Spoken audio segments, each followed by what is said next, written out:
points, the same as Atalanta, but Atalanta are third due to goal difference, -1, and Midtjylland are last on the group with 0 points. Who do you think is going to make it out of this group, Roy? I just want to start. I feel sorry for Midtjylland. I don't know how you say it, but I feel sorry for them. They're a bit of like whipping boys. They got really handed a rough hand in this group. But we have to, if we're going to talk about Liverpool, who are going to top the group, we have to talk about Diogo Jota. Now, this guy, his start to his Liverpool career, I think has surprised everyone. In 10 games, he has 7 goals. He obviously got a hat-trick against Atalanta during the week.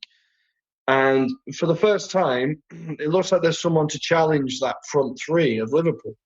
Now, Firmino, he's obviously a very good player, but for a striker, he's never scored enough for me to warrant a full-time place in that team, right? I think you need to be hitting 15, 20 goals a season to warrant a place. Last season, he got 12 goals, which isn't bad, but I feel like Jota is the perfect thing for that squad, as in he's going to push Firmino to try. He's going to have to, if he wants a place, you've got to start scoring goals. And I think it's a very clever signing from Klopp. Of course, the guy's a genius, but he's a very clever signing, and the start has really impressed me. He's great at dropping deep. His second goal, I think, against Atalanta, the first touch was incredible. Like, first touch left, just smashed it with his right. Beautiful. Yeah, and the thing about Diogo Jota is that I started watching him last year when he played for Wolverhampton, of course. And then when I heard that he had signed for Liverpool, I was like, what a bummer for him. Because I was like, you're such a talented guy. If you go to Liverpool, they've already got a solid front three. You're not going to find the space in that. And seeing that, as you said, he has already delivered 7 goals in 10 games. And he looks way more aggressive than he used to be. Already he looks like a sort of like skinny, like scrawny guy and everything. Right now it feels like he's found really his confidence. He's banging in goals. And wow, his game against Atalanta was unbelievable. So well done, Diogo. Like, I'm very happy for you. And as you said, Firmino is a striker that works very well within that system. But even in that system, he's not required to score the goals because the goals are coming from all over the pitch. Mm-hmm. So I think he's a great partner, but he's not necessarily the greatest striker. And I think that if Liverpool can bring in goals from their striker, combined with Salah's, Mane's, Anderson's goals, that can really push Liverpool to be even better than they were before. No, exactly. I think he could be exactly what they needed to maybe take that squad and even like another step forward, as if they needed that. So I think, yeah, well done, Diogo. But we need to talk about Atalanta. What we know that defense isn't great, but what the hell happens?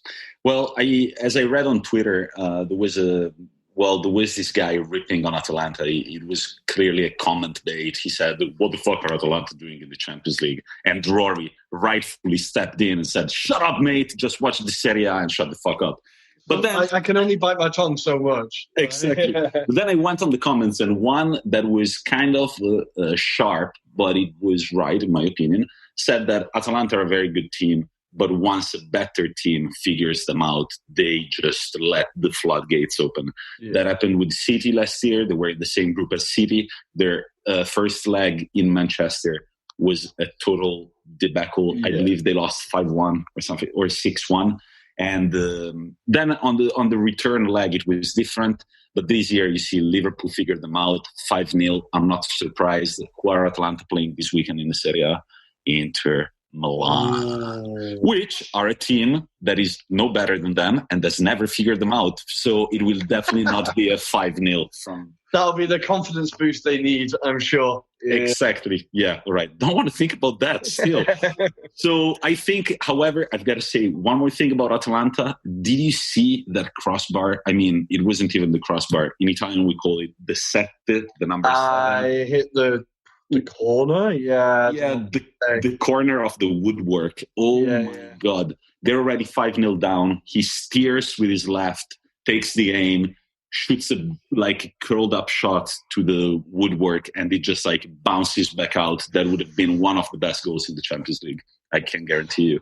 But I still think that Atalanta are going to go through this group. Yeah, I believe in Gasperini's boys. They should be fine, I think. And Group E, we've got the second, surprisingly, the second the first joint best, we say, defense in the Champions League this year. Chelsea. What? Yeah, what has happened? Honestly, no goals conceded. Chelsea fans are getting so hyped about Mendy. They're like, oh, he's as good as Czech. He's as good as... Okay, right, let's just... Yes, he's a very good keeper, but also your Champions League group is not the most difficult, right? Beyond Sevilla, who are a decent side, I think Chelsea should be expecting to beat Krasnodar and Rennes pretty handily. But fair play to Frank. He seems to have got the defence sorted. They've not conceded in the Premier League for a while either. But we need to talk about the red card in the Chelsea game, which was awful. So, what happened? They were already 1-0 down. The defender, I think it was Dalbert, I think his name was, he gave away the first penalty, and then he gives away another penalty. Now, it's a handball. It wasn't on purpose, but it was a handball. If we just, I'm not going to get into the new handball rules. We're just going to accept that it is a penalty now, right? It is a penalty. But the referee then gave him a second yellow card, right? Which then, for Rennes, who had been quite competitive in the game, right, only 1-0 down to a penalty, just killed the game. They were then instantly 2-0 down to 10 men. And it just seemed like such a needless decision from a referee who's obviously a bit of a job's worth. Like, someone who takes his job a bit too seriously. Like, I know the rules are there to be followed, but it wasn't a deliberate handball. It's not Luis Suarez in the World Cup semi-final. You know what I mean? You know who you remind me of? You remind me of Gianluigi Buffon after that penalty was awarded against Juventus at Madrid. That he said that the referee, if you referee this game and you give such a penalty, you have a trash bin instead of a heart. I remember that. I remember the chants like insensibile. You're very insensitive, exactly. So yeah. But yeah, maybe it was a little insensitive last night. It seemed to just kill the game, and it just seemed like there's no common sense. I don't know. It wasn't on purpose. But anyway, Chelsea looked impressive, strolled to a comfortable win, and they're going to go through with Sevilla because they are both sitting at 7 points. The other two teams, Krasnodar and Rennes, are sitting at 1. Unless there is something extremely unexpected, they should easily make it to the round of 16. Yeah, and very quickly, Sevilla came down from 2-0 down against Krasnodar at home yesterday to win 3-2. So they looked terrible, but they pulled it out of the bag. Sevilla are always dangerous, as you know, Tommy. As you know. I do. Good. Group F. Moving on. Do you want to introduce Group F with that crazy stat that you presented to me earlier? So, there is a guy in Group F. Right. Who do you think we're going to talk about when it comes to Dortmund? Right. Of course, it is Haaland. Now, every stat you read about this guy just blows your mind. But he has now scored against every team he has faced in the Champions League. Against those 7 clubs, he has 14 goals. It is mental, right? He has now scored more goals than Roy Keane in the Champions League, which I think was revenge for his dad. I think he wanted to turn around to Roy Keane. There you go, have it. Right, he's now overtaken Roy Keane. So there you go. But the guy just keeps breaking records, keeps blowing my mind. Yeah, I'm starting to believe that he was created in the lab, but he doesn't look human. He doesn't score human goals, and I love that. So of course we cannot follow every single game. So last night at halftime, I pulled out my phone. I was watching the Juve game. I pull out my phone and I see Borussia Dortmund are up by 2 goals. And you have that smile on your face because you already know that you're going to click on it and it's going to say Haaland, right? Like every time you're like, well, Haaland scores. Like when I put bets on at the weekend, I'm like, Dortmund, Haaland to score. Dortmund, Haaland to score. Yeah. I remember when I was a kid, there was a period like that with Trezeguet. He scored for every game he played for Juve. And I remember clearly one time my friend told me, Juventus are 1-0 up. And I was like, who scored? And he looks at me like, Trezeguet, man. Like, who do you think scored? Trezeguet, of course. So, yeah, in this group, Borussia Dortmund sitting at 6 points after 2 wins and 1 loss. Lazio are trailing by 1 point after 2 draws and 1 win against Borussia Dortmund. But what really made the headlines this week is that Lazio are taking their own approach to coronavirus testing, which I would say it's a fairly maverick approach. Yeah. Well, yeah, that's a good way to put it. So in Italy, very quickly, each team can choose the medical facility where they're going to do the coronavirus testing. Right? Okay. It's kind of funny that the Lazio main doctor has said multiple times that he believes that if a nasal swab, that's the most common test that players do, comes back slightly positive, in his own words, that doesn't mean anything.